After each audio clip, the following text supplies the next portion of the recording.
My name is Malik Warren, and last month I stepped into what I thought was a birthday party, but turned out to be a family ambush. It started with a simple invitation. Kendra's older brother Tobias was turning 38, and Kendra's parents insisted on hosting it at their estate. I thought it was just another one of those tense but tolerable family events, the kind you endure for the sake of marriage. I've been doing that since Kendra and I first got serious, learning to navigate her family's delicate egos and constant comparisons. But this time felt different.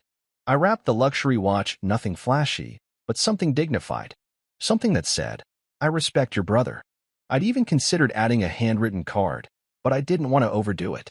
Tobias had always been difficult, big talk, no follow-through, but I was determined to keep the peace. I'd worked too hard building my consulting firm to let anyone paint me as the problem. As I drove through the gated entrance, the estate looked exactly as it always had. White stone pillars, long driveway, manicured lawns, the kind of place that smelled like old money even if the bank statements said otherwise. I pulled into a space near the garage and took a breath. I adjusted the collar of my suit and checked my reflection in the rearview mirror. No creases, no sweat. Just a man trying to be good enough for a family that treated me like I'd slipped through the cracks of their expectations. Inside, the house buzzed with conversation and polite laughter. Tobias held court near the fireplace, drink in hand, a grin wide enough to swallow the room. Kendra's parents, Joyce and Clarence, stood nearby, heads tilted toward him like sunflowers reaching for light. Kendra floated between guests, that practiced social smile on her lips, her eyes scanning the crowd like a hostess rather than my wife. I handed the watch to Tobias, who accepted it with a grin that didn't reach his eyes. "Malik," he said, clapping me on the back like we were old teammates instead of strangers forced to share holidays. "Nice. Really nice." He didn't even unwrap it, just handed it off to Joyce, who placed it on a table with the other gifts. Wine bottles, gift cards, a pair of cufflinks that looked suspiciously cheap. Dinner was a long, drawn-out affair. Roast beef, scalloped potatoes, endless small talk. I nodded at each story about Tobias' latest entrepreneurial venture, even though I knew he'd never stuck with any of them. I sipped my wine and watched the way the others hung on his every word. Visionary, they called him. A born leader. Meanwhile, I'd built my business from a second-hand laptop and a shared workspace, pulled in enough revenue to buy a penthouse, and still I was just Malik who got lucky with Kendra. After dinner, the mood shifted. The laughter died down, replaced by a tension I couldn't place. The candles on the cake flickered, the frosting spelling out, "Happy 38th Tobias," in bright, sugary letters. He made a show of blowing them out, his cheeks puffed, eyes squeezed shut like a child wishing for a toy. Then Joyce tapped her glass with a spoon, and everyone quieted. "We have something we'd like to discuss," she said, her voice sugary and thin. I looked at Kendra, who wouldn't meet my eyes. "Tobias has been through a lot," Clarence started, his tone slow and deliberate. "He's always been the dreamer, the one with big ideas. We all know how much he's sacrificed for this family." I wanted to ask what exactly he'd sacrificed. He'd lived rent-free in their guest house for a decade. But I held my tongue. "He needs a space to get back on his feet," Joyce continued, her hands folded neatly on the table. "A man his age can't be expected to thrive in the guest room forever." I felt my pulse quicken. I already knew where this was headed. Kendra cleared her throat. "Malik," she said, her voice soft but firm. "We've talked about this. Tobias needs a place to build his future. You have that beautiful penthouse. It's too much for one person. He could stay there until he's settled." I blinked, stunned. We'd never discussed this. Not really. A few offhand comments here and there, but nothing like this. Nothing with every set of eyes on me, waiting for my approval. "That's my home," I said slowly, trying to keep my voice calm. "I worked for that place. It's not a hotel." The room felt like it shrank around me. Tobias leaned back in his chair, arms crossed, a smirk playing on his lips. "Malik," he said, his tone dripping with false humility, "I just need a shot. You've got that extra wing, right? It's not like you'd even notice I was there."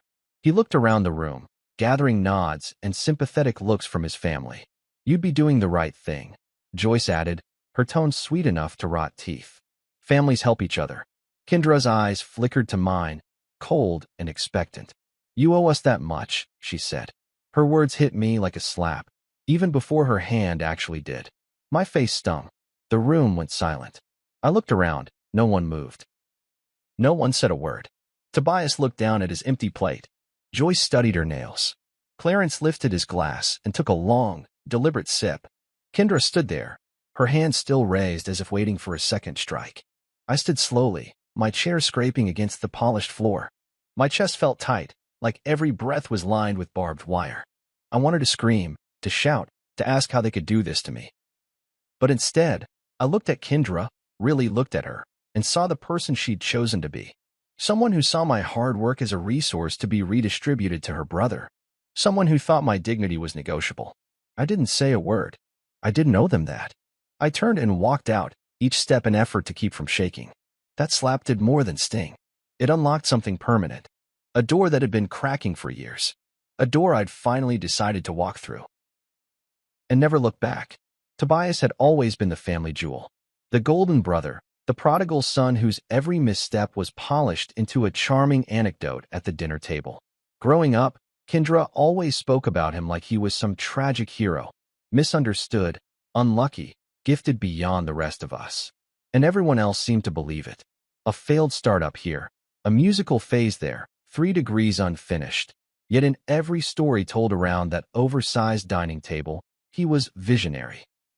I used to think it was harmless. Every family has its biases, I told myself. Maybe they needed to believe in him to keep themselves from facing the truth. But the older I got, the more I saw how this worship didn't just hurt Tobias, it warped the way they saw me. Meanwhile, I built my tech consulting firm from scratch. No seed money from family, no inherited networks. Just me, my skills, and 14-hour days at a co-working space that smelled like burnt coffee and ambition. I put my name on that office door, every invoice, every contract. Every dime I made, I earned. I'd paid for our wedding, every vendor, every flower, every drop of champagne. And when Kendra's parents faced a mortgage crisis 2 years ago, I'd written the check that kept them in their home. And yet, none of that made a dent in how they saw me. I was just Malik. Lucky enough to be married to Kendra, the sister of Tobias, the man who might one day change the world if someone would just give him a break. I'd hear Joyce at family dinners, describing Tobias' latest idea with the reverence of a museum tour guide. He's just so creative, you know? He's always thinking outside the box.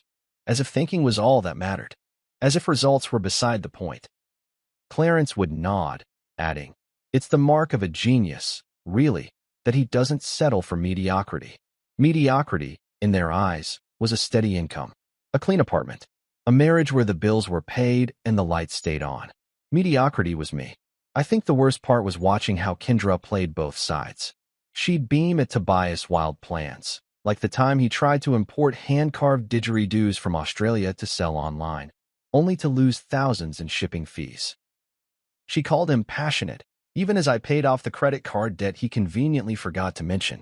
Then she'd turn to me, her eyes full of exhaustion, and say, "You're just so good at keeping things stable." Stable. Like I was a brick wall holding up her real dreams. I used to let it go. I'd tell myself I was being oversensitive, that families always have blind spots. But the older I got, the more I realized their blind spot was my entire existence. They never really saw me as part of them. Not really.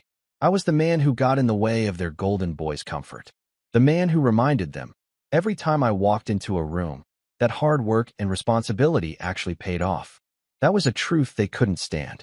Because if I could do it, if I could build something from nothing, what did that say about Tobias? What did that say about them? I remember the first time I met Tobias. It was at a barbecue in Kendra's parents' backyard, all gingham tablecloths and carefully arranged canapes. He was holding court near the grill, telling a group of cousins about his plan to launch a music festival in the desert, a celebration of radical self-expression, he called it. He had this way of talking, like every word was a prophecy.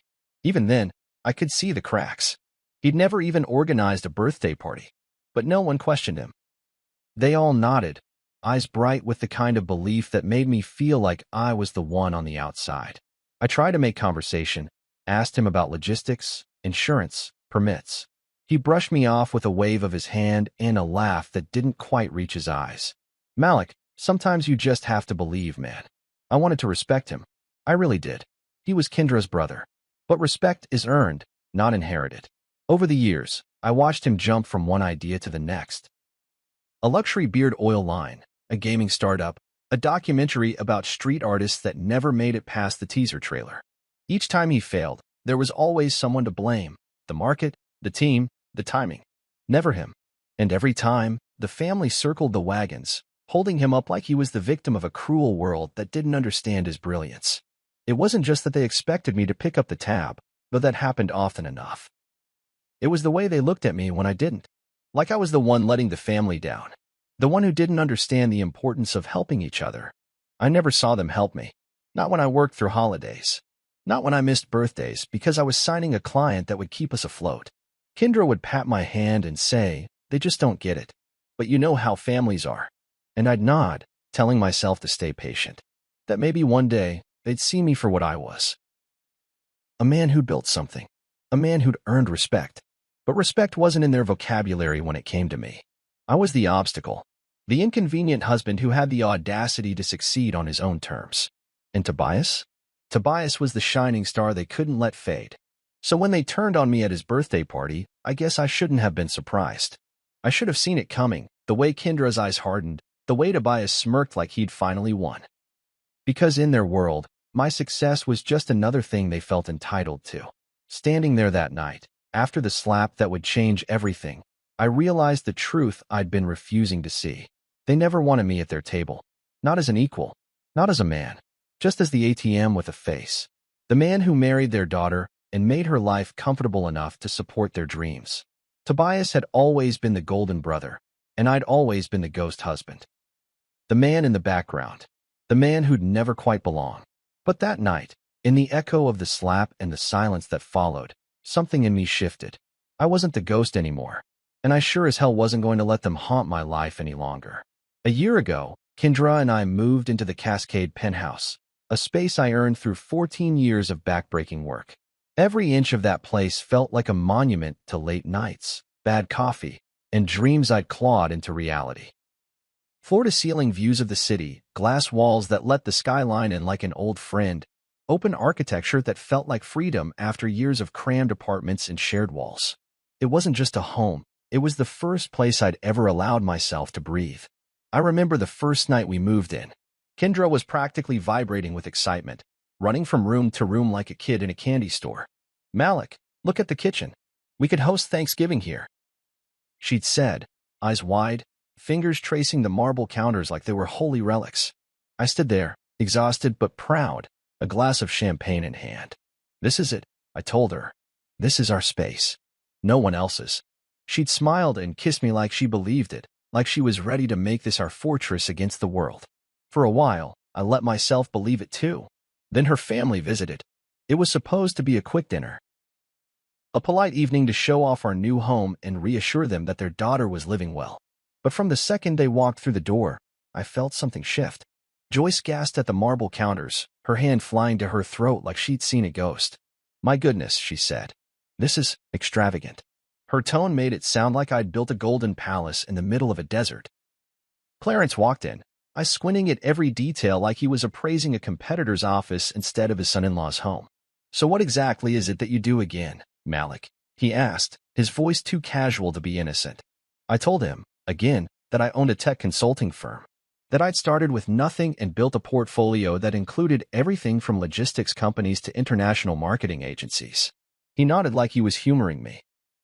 Like he couldn't quite believe a man like me could pull this off. And Tobias, God, Tobias.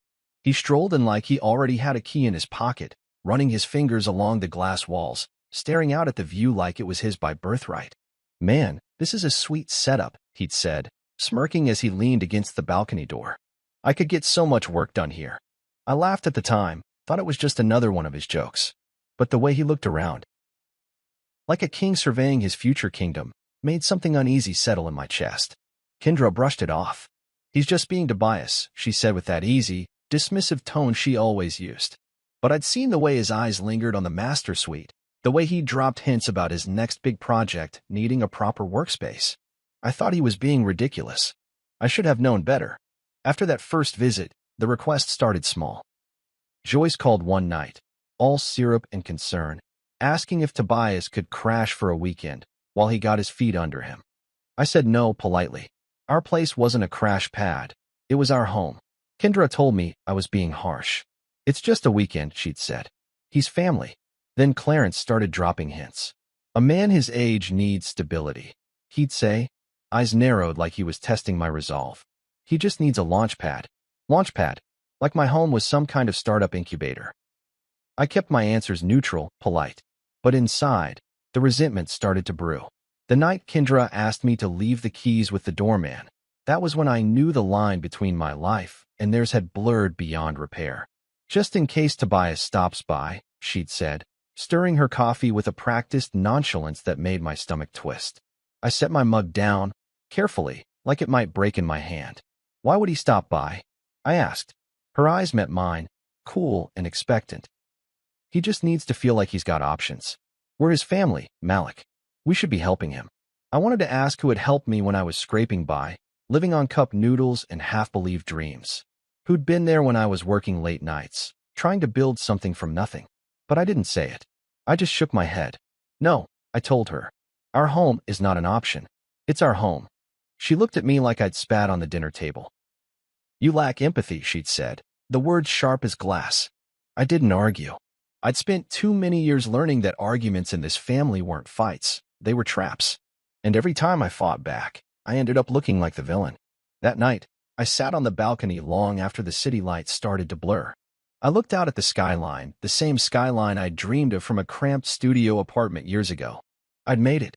I'd built a life I could be proud of. But every time her family walked through those doors, it felt like they were chiseling away at the walls, turning my home into their bargaining chip. And Kendra, my partner, my wife, had let them. I wondered when she'd stop being on my side. Maybe she never had been. Maybe I'd been too busy trying to be the good husband to notice that her loyalty had always been to them. The next morning, I set new boundaries. I told the concierge not to let Tobias in without my permission. I canceled the spare key Kendra had insisted on giving him. I changed the entry code to something no one but me would know. It wasn't about being petty. It was about drawing a line I should have drawn the second they stepped over the threshold. I didn't tell Kendra.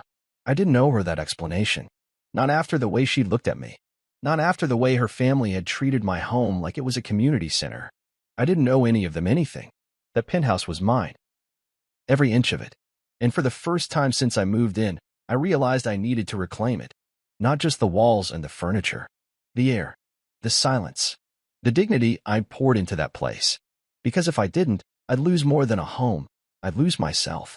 And I wasn't about to let that happen. Not now. Not ever. The requests came gradually, like cracks in a dam that no one notices until the whole thing bursts. It started with that soft tone Joyce perfected. The one that made you feel like you were the only person in the room, even though everyone else was listening. Malik, darling, she'd say, as if I'd always been her favorite son-in-law. Tobias just needs a place to land for a little while. He's going through a rough patch. A rough patch? That man had been living on rough patches since he was old enough to string a sentence together. I'd smile politely and tell her we were at capacity, but the cracks kept forming.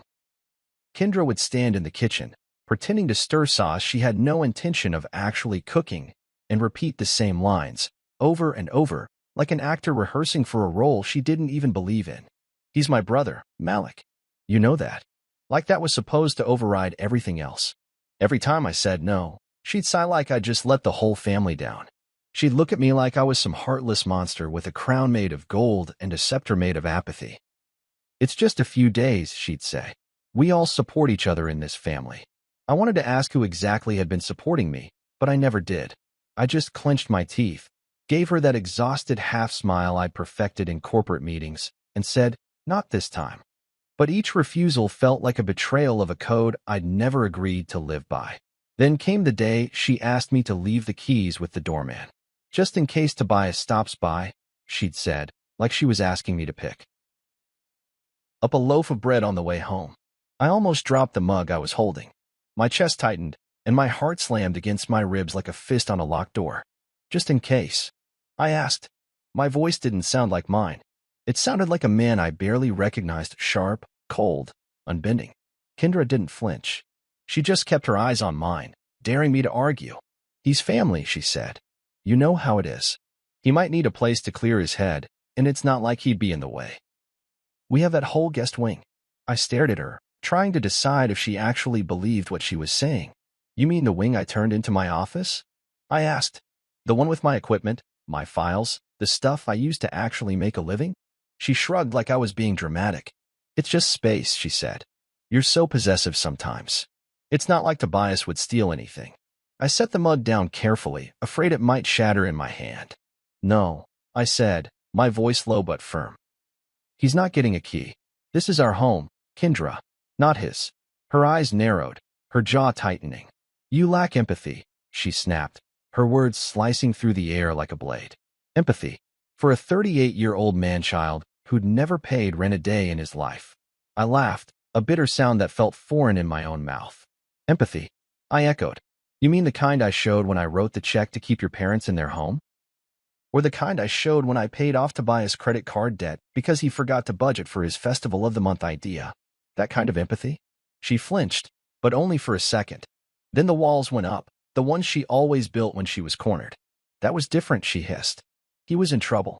Families help each other. I shook my head slowly, feeling like the ground was shifting beneath me. No, Kendra, I said, my voice trembling with the weight of every time I'd let them walk over me. I help you because I love you. But I'm not here to bankroll your brother's inability to grow up. The silence that followed was so heavy I thought it might crush me. She turned away, her back rigid, her hands clenched at her sides. I wanted her to turn around, to look at me like she used to when we were building our life together. But she didn't. She just stood there, staring at the window like it held answers I didn't have. Finally, she spoke, her voice cold and flat. I guess I didn't realize I married a man with no compassion, she said. The words hit me harder than any slap. But instead of arguing, I took a deep breath. I guess I didn't realize I married someone who thought my hard work was a communal asset. I shot back. Her head snapped around then, eyes wide and accusing.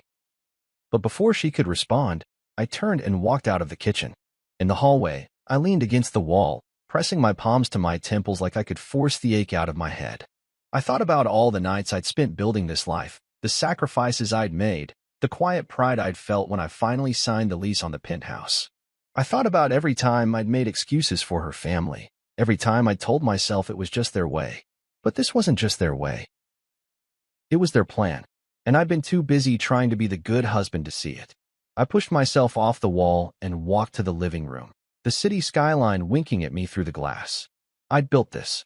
Me. No one else. And if they thought they could just walk in and take it, they were in for a rude awakening. That night, I changed the locks. I called the concierge and told him under no circumstances was Tobias to be given entry without my approval. I canceled the spare key Kendra had given him. I sat down at my desk and drafted an email to my lawyer, just in case. Because I knew, deep down, that this was only the beginning. They'd keep coming. They'd keep asking. And every time I said no, they'd make me the villain. But I was done playing that role. I was done being the man who kept the peace at the cost of his own sanity. I thought about the word empathy, how she'd used it like a weapon. And I realized that empathy without boundaries isn't compassion, it's surrender. And I'd been surrendering for far too long. No more. I was done letting them decide who I was. I was done giving pieces of myself to people who only saw me as a means to an end. I was done being the man who said yes just to keep the peace. From now on, I was saying no. No to Tobias. No to Kendra's guilt trips. No to the idea that my hard work was theirs to divide. I was finally ready to stand my ground. And it felt like the first honest breath I'd taken in years. At Tobias' birthday party, everything clicked into place with an icy finality. The timing, the family's coordinated tone, the way their eyes all seemed to slide to me at the same time, like some silent alarm had gone off. I'd walked in with the luxury watch in my hand, the one I'd bought after agonizing over every detail. Should it be black or silver? Engraved or not? I wanted it to be respectful, even if I'd never seen him wear anything other than that battered leather band he insisted was vintage. But respect, I realized that night, was something they'd never planned to give back. Dinner was a strained affair from the start. Every compliment about the roast beef was tinged with tension. Every toast seemed to circle back to Tobias, his resilience, his creativity, his need for a real place to call his own. Even when I tried to steer the conversation to something neutral, like the renovations Clarence had been planning for the garden, Joyce found a way to pivot it back to Tobias' living situation. It's so hard to find a good place to start over, she'd said, eyes locked on mine. Rent is just impossible these days. Like Tobias had even paid rent in the last 5 years. I just nodded, the smile on my face feeling like a brittle shell. Then came the cake. They'd ordered one of those extravagant things, a 3-layer tower with white chocolate frosting and a glittering 38 on top. Tobias beamed like a celebrity, taking the knife with an exaggerated flourish. "Here's to the next chapter," he declared, his voice booming like he was the guest of honor at a gala. I clapped politely, though my heart was hammering against my ribs like a warning bell. Then, as everyone settled into their seats again, Joy stood and cleared her throat. The room fell silent. She wore that syrupy smile she'd perfected over decades of getting her way. "Malik," she began, voice trembling just enough to make it look like she was about to say something heartfelt. "You've always been so generous. You've done so much for this family. And tonight, on Tobias' special day, we wanted to ask for one more small gesture." My stomach dropped. I could feel every pair of eyes on me. Kendra's bright with expectation, Tobias narrowed with barely concealed triumph. I glanced at Kendra, but she didn't meet my gaze. Her hands were folded in her lap, her posture too stiff to be casual. Joyce continued, "A man, especially one with Tobias' potential, needs a space of his own. A chance to thrive. You understand that, don't you, Malik?" She gestured around the table, seeking validation from the others. Clarence nodded solemnly, like a judge passing sentence. "A man needs his own space," he echoed. "A chance to make something of himself." Tobias leaned back in his chair, one arm draped across the backrest, a smug smile playing on his lips. He didn't say anything, just waited, letting his family do the dirty work.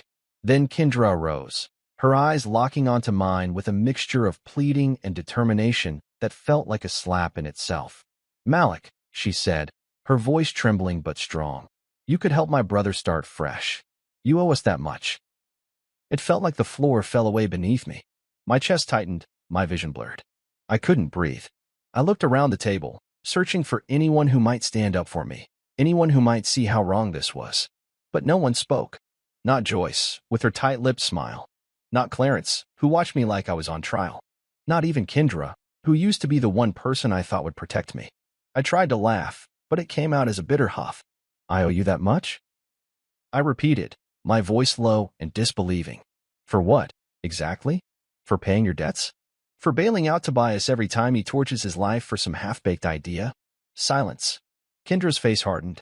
The tremble in her voice disappeared, replaced by a cold certainty that made my blood run cold. "You could help," she said. "You should help. That's what family does." Family. I almost choked on the word. For years, I believed that's what I'd become. A part of them, someone they'd learned to trust and love. But now I saw the truth, clear as day. I was never family. I was just a resource, a well to be drawn from whenever their precious Tobias stumbled. I stood slowly, my chair scraping against the floor, the sound slicing through the room like a blade. "No," I said, my voice steady but quiet. "I won't give him my home. I won't give him my work. I've given enough to this family." Kendra's eyes widened, her lips parting in shock or maybe rage. "Malik," she started. But before she could finish, she slapped me, right across the face. The sound cracked through the room like a gunshot. My cheek burned, and for a moment, I couldn't move. I stared at her, her hand still in the air like she was waiting for applause. But no one clapped.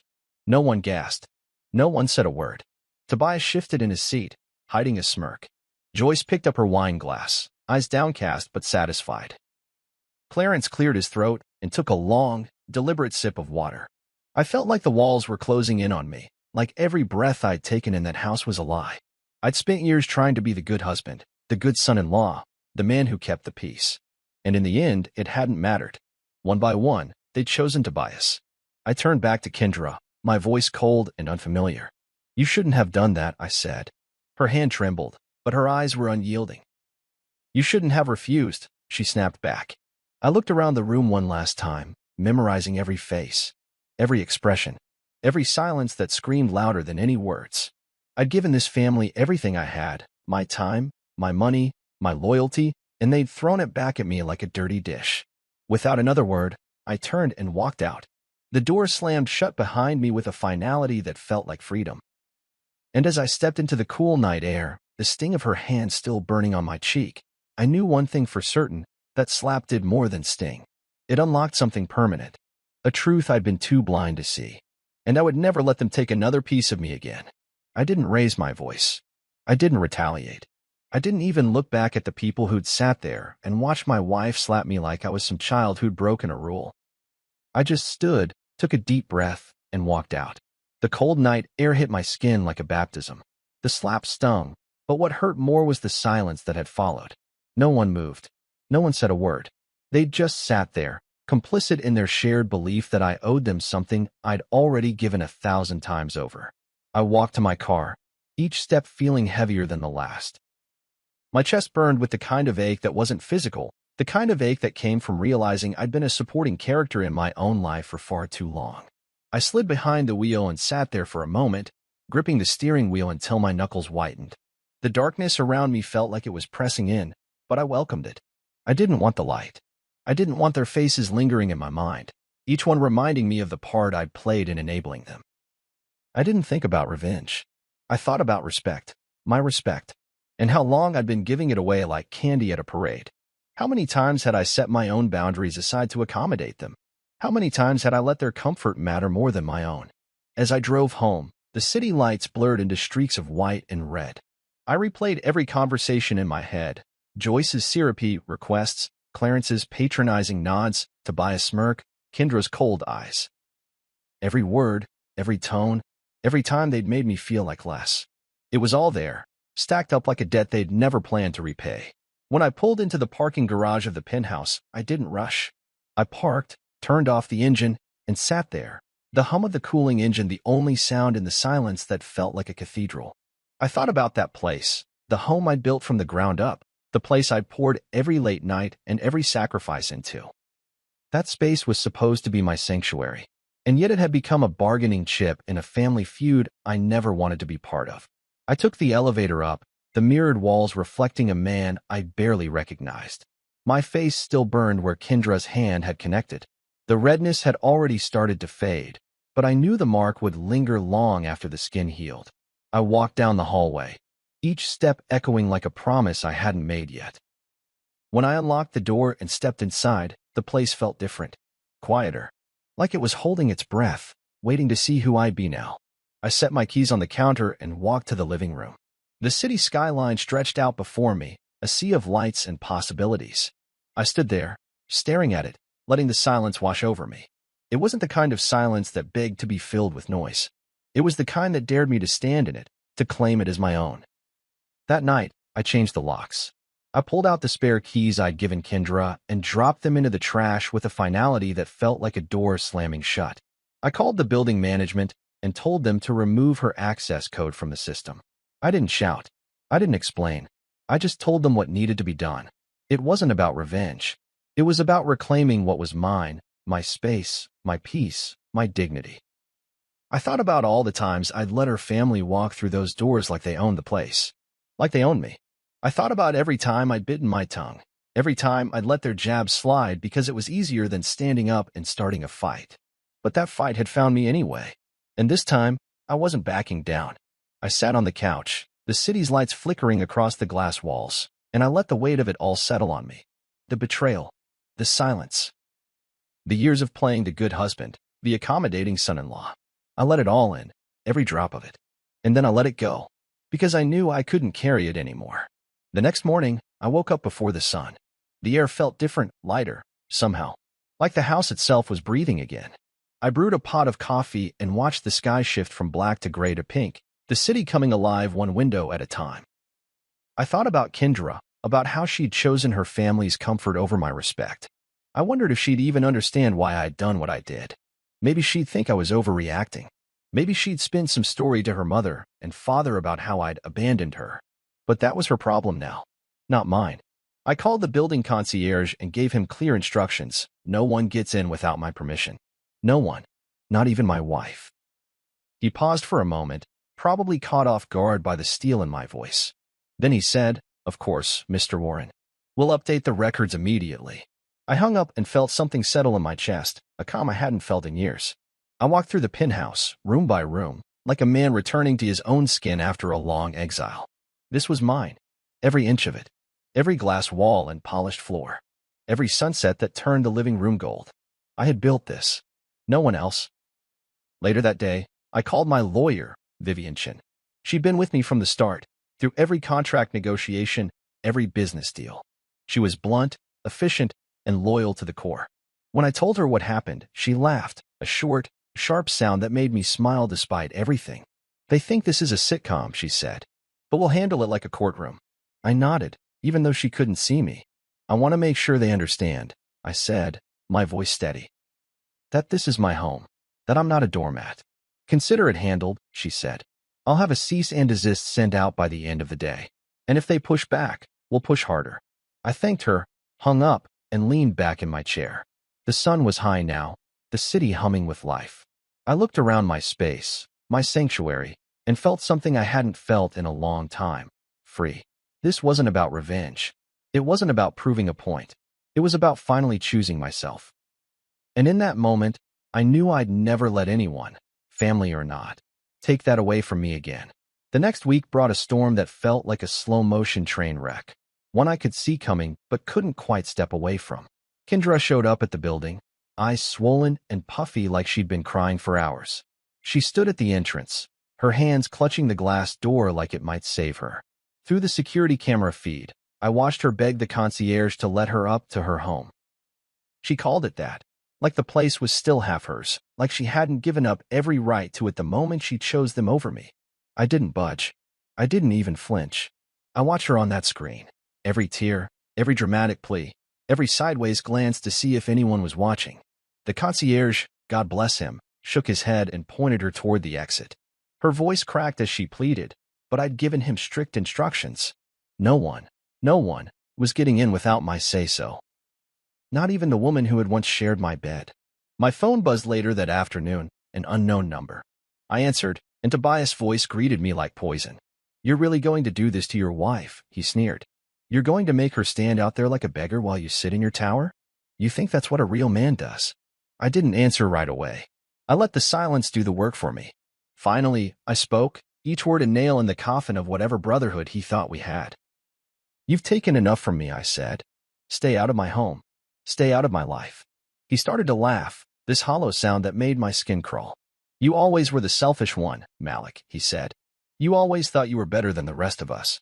But let me tell you something, family doesn't abandon family. He hung up before I could reply.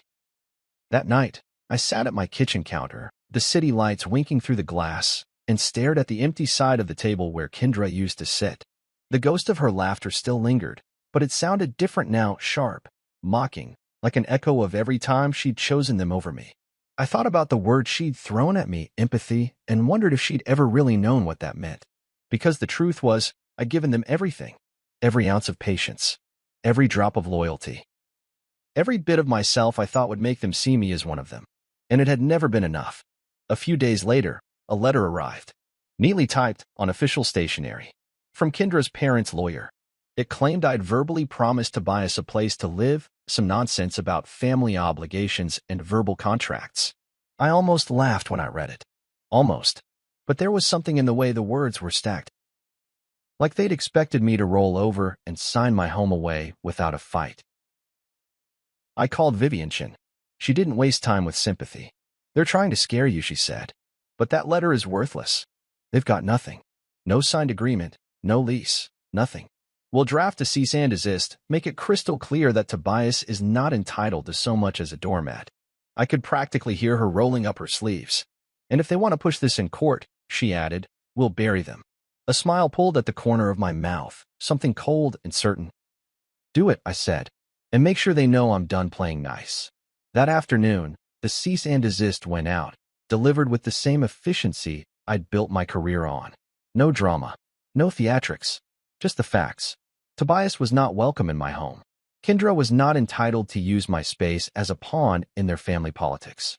Any further attempts to harass me would be met with swift legal action. Vivian sent me a copy, and I read every word twice, savoring the precision of it. It felt like an armor I'd never known I needed. The next day, Tobias showed up at my office. I watched him through the glass walls as he paced the reception area like a caged animal, his face red with indignation. He was dressed in a designer shirt I'd never seen him buy, his hair styled like he'd just come from a photo shoot. He looked like a man playing at being grown up. I motioned to security, and they intercepted him before he could make it to my door.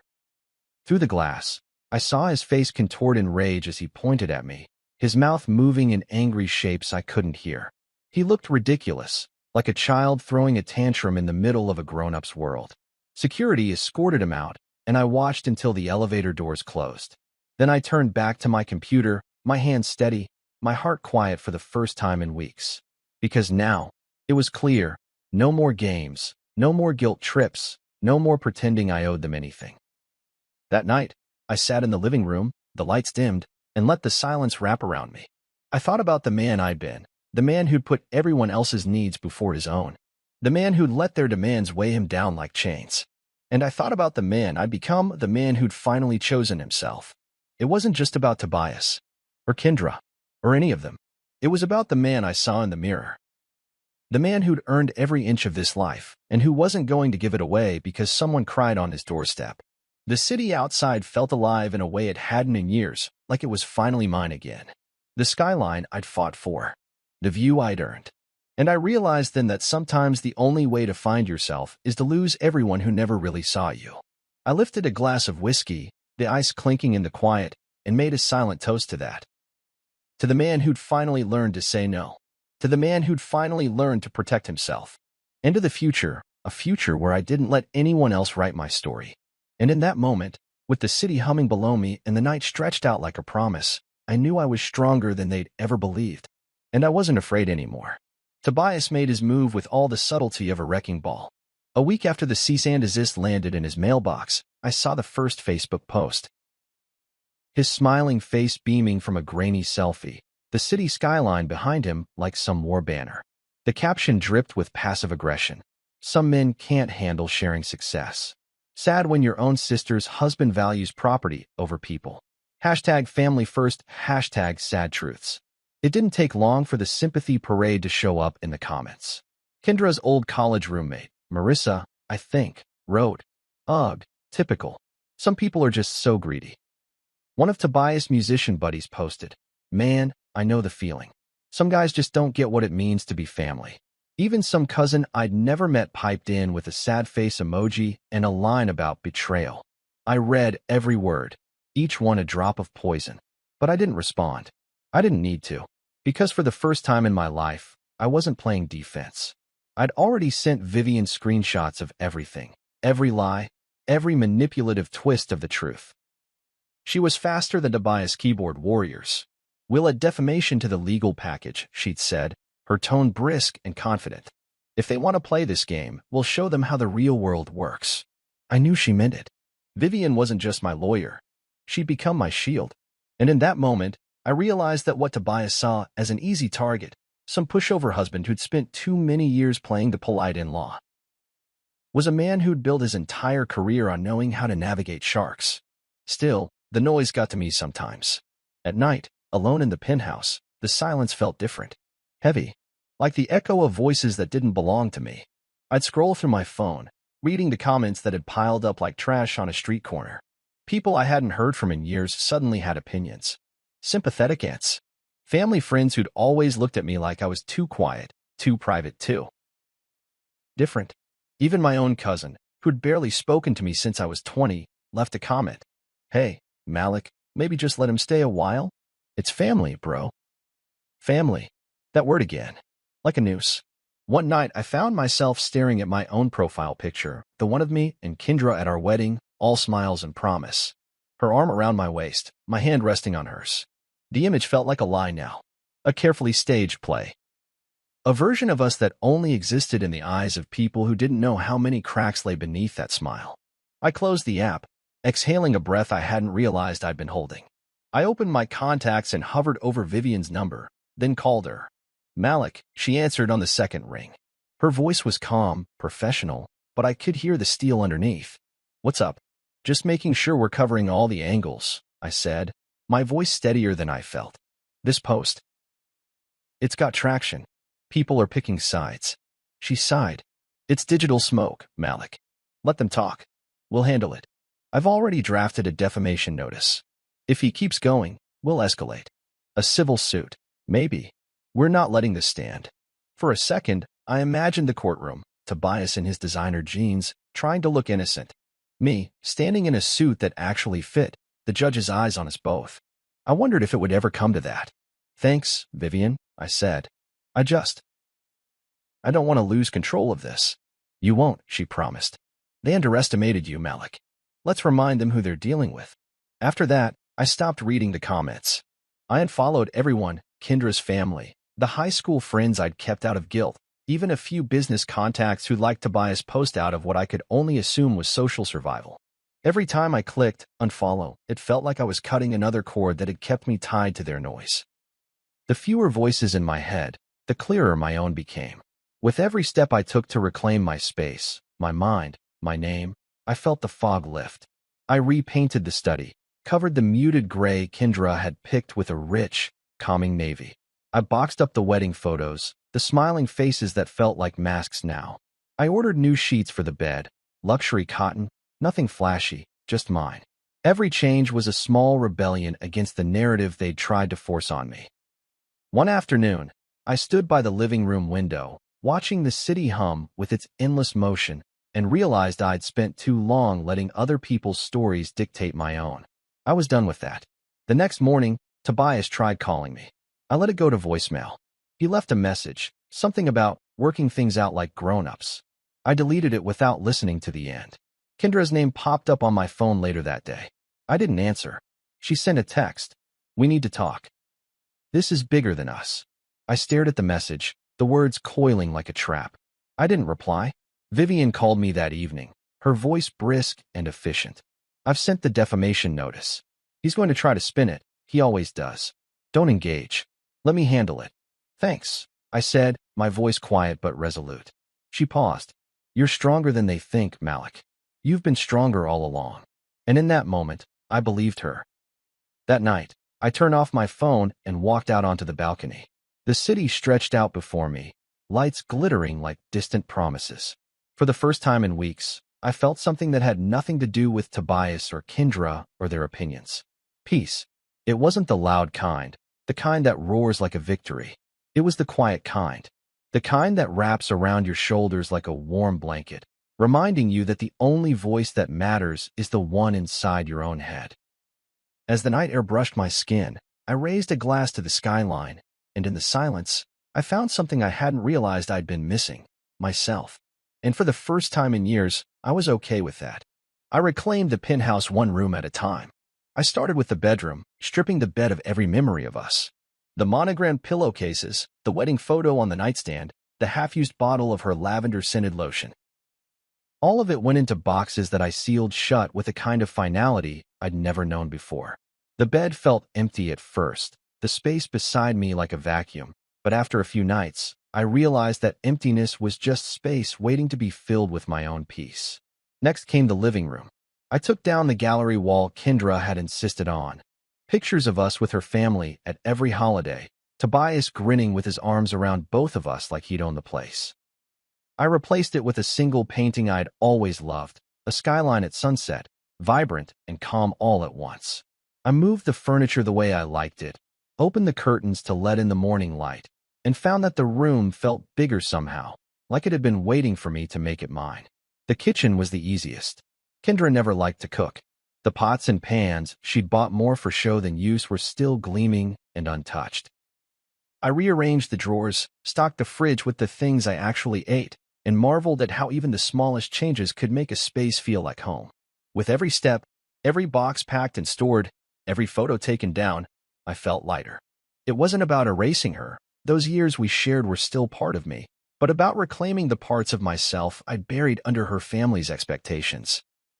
The Malik who had once walked into that penthouse with a heart full of hope and a mind full of plans. The Malik who had built this place with sweat and vision, not because he owed anyone, but because he believed he deserved a home that reflected the life he'd worked so hard to build. A former client of mine, Sasha, reached out around that time with a new consulting gig, out of state, 3 months, all expenses covered. A clean slate, a fresh start. I jumped at the chance. I didn't ask Kendra's permission, didn't tell anyone except Vivian. I packed my bags, left the keys with the concierge, and boarded that flight with nothing but my own name on the reservation. Those 3 months felt like a different lifetime. Days filled with meetings and strategy sessions, nights spent in hotel rooms where the only voice I had to listen to was my own. I rediscovered the parts of myself I'd neglected. The curiosity that made me a good consultant, the discipline that had helped me build my business from nothing. I even found time for old hobbies, reading novels that had gathered dust on my shelf, running along trails in cities I'd never seen before. The nights were still hard sometimes. I'd lie in bed in some high-rise hotel room, the hum of the air conditioner the only sound, and think about the way Kendra's family had looked at me at that dinner table. Like I was just a tool, an obstacle to their precious Tobias comfort. I'd think about the slap, the hush that followed, the way no one had stepped in, and I'd remind myself that I'd walked away, that I'd chosen myself, that I was stronger than they'd ever given me credit for. When I came back in April, the city felt different. Or maybe it was me. The penthouse was just as I'd left it, clean, quiet, waiting. The concierge greeted me like an old friend, asked how my trip had been, and handed me the stack of mail I'd missed. No letters from Kendra. No calls. No apologies. It turned out she'd moved back in with her parents a week after I left. No forwarding address. No explanation. Just silence. I found myself feeling, what? Not relief, exactly. Not sadness, either. More like a quiet confirmation that I'd made the right choice. I unpacked my suitcase slowly, taking my time with each piece of clothing, each book. I placed them exactly where I wanted them. No compromise, no negotiation. My space. My home. I called Vivian to let her know I was back. She was thrilled, already talking about the next steps in finalizing the legal split from Kendra. She'll probably try to get a piece of the penthouse, she warned me. But she's got no grounds. You built that place. You paid every dime. She didn't contribute a thing. I thanked her, her confidence a comfort in the middle of all the uncertainty. I hung up and looked around the living room, the evening sun painting the walls gold. For the first time in months, maybe years, I felt settled. Like the ground beneath my feet was finally solid. That weekend, I made a decision. No more looking back. No more playing defense. This was my home, and I was going to live in it, fully and unapologetically. I opened the windows, letting in the breeze that smelled like the promise of something new. I cooked dinner, steak and roasted vegetables, a glass of red wine, and sat at the table by the window, the city glowing below me. I raised my glass to the skyline, to the man I'd become. Every wall I'd repainted, every photo I'd boxed up, every conversation I'd ended, they were all bricks in the foundation of a new life. One I didn't have to share with people who didn't value me. That night, as I stood in the hallway, I caught my reflection in the mirror. My eyes looked clearer. My jaw was set, steady. I barely recognized the man who'd sat at that birthday table and let them treat him like an afterthought. And in that moment, I made myself a promise. No matter what came next, no matter what Kendra or Tobias or any of them tried, I would never give them another piece of me. This penthouse wasn't just an address. It was a boundary, a declaration. A place where I got to decide who stayed and who left. And I would never let them cross that line again. I hosted a dinner for my team, close friends, and the people who had carried me through the worst of it. The idea came to me one quiet evening as I watched the sun slide down behind the city skyline from my balcony. The sky was brushed in lavender and gold, the city lights blinking on like old friends. I thought about every night I'd spent here, first with Kendra and then alone, letting the weight of her family's betrayal carve me into a man I almost didn't recognize. But I'd rebuilt myself in these rooms. I'd found my voice in the hush of empty hallways and the echo of my own footsteps. It felt right to celebrate that, my own private renaissance, with the people who'd reminded me who I was when I'd nearly forgotten. I invited my team first. Jaden, my project manager with the wit that could disarm any client. Nina, who'd stayed late with me more nights than I could count, sorting invoices and strategy decks. And Marcus, my quiet designer whose sketches always found the right way to turn an idea into something real. They'd all seen me at my lowest, during the days I'd spent half listening to calls while my mind chewed on Kendra's betrayal. They'd never judged me, just stood by me, kept the ship afloat when I couldn't. Then I invited Sasha, my old client, who'd offered me the consulting gig across the country, the one that had given me the space to breathe. She'd sent me a simple text. Anytime you want to get back in the game, you know I've got your back. Her loyalty had felt like a lifeline in those weeks I was struggling to keep my head above water. As the night approached, I set the table on the rooftop terrace. I wanted the city lights as our backdrop, a reminder of the horizon I'd claimed as my own. The penthouse had always felt like a fortress, but tonight I wanted it to feel like a hearth, a place where the right people could gather, not because they expected something from me, but because they'd earned it with their honesty, their laughter, and their faith in me. The first guests arrived just after sunset, the air warm with the hint of summer. I'd kept the food simple but good. Roast chicken, roasted vegetables, bread that still smelled like the bakery downstairs, and wine that didn't break the bank but felt like a celebration. Wow, Jaden said, looking around the terrace. You cleaned up nice, boss. I laughed, genuine and unguarded, feeling lighter than I had in months. Thanks, man. You know I can't let you see the mess inside. Nina gave me a quick hug. This place feels different, she said. Lighter. Like it's yours again. I nodded, letting her words settle in my chest like a promise I'd finally kept to myself. Yeah, I said. It is. We ate and drank, laughter weaving through the night like music. I told them stories about the consulting project, the crazy schedules, the new ideas I'd stumbled across. They shared stories from the months I'd been gone, office pranks, client mishaps, their own personal triumphs. Every word felt like a thread stitching me back into the fabric of a life I'd almost let slip away. At one point, Marcus raised his glass. To Malik, he said, his voice steady, for showing us that strength doesn't always look the way people expect it to. The others raised their glasses too, their eyes on me. In that moment, I realized I'd spent so long trying to be the man Kendra's family needed, the man who kept the peace, that I'd forgotten how good it felt to just be the man I wanted to be. Thank you, I said, my voice thick with something I hadn't let myself feel in a long time. Gratitude. For standing by me, for believing in me, and for reminding me that my life is my own. We clinked glasses, and for a moment, the rooftop shimmered with something like magic, a gathering of people who didn't see me as a bank account or a last resort, but as a man who'd earned his place at this table. As the night deepened, the city stretched out before us, a living, breathing reminder that no matter how many people tried to define me, I was the only one who could decide who I was. I looked around the table at Jaden's grin, Nina's quiet strength, Marcus' steady gaze, Sasha's laughter, and I knew something had shifted in me. I was no longer the man who walked on eggshells, waiting for the next slap, literal or otherwise. I was no longer the man who let other people's needs outweigh his own. I was the man who built his own home and decided who was welcome in it. I thought about Kendra then, not with anger, but with a kind of detached clarity. She'd made her choice. She'd chosen to believe I was the villain in a story she'd written without me. Let her. That was her life to live. Mine was here, surrounded by people who saw me, respected me, and didn't need me to sacrifice myself for their comfort. As the laughter settled into a quiet hum and the candles flickered low, I stood and raised my glass one last time. To us, I said, to finding strength in the places we least expect it, and to knowing that no one, no matter how close they once were, gets to define who we are. They raised their glasses, their eyes on me, and I felt the weight of every moment that had led me here. Every sleepless night, every slap, every betrayal, every choice to walk away instead of fight. The penthouse wasn't just a home anymore. It was a boundary with a roof. It was the proof that I could choose peace over performance, self-worth over family politics, and dignity over dysfunction. As I looked out over the city skyline, the last of the laughter fading into the night, I felt something settle in my chest, a calm I'd fought so hard to find.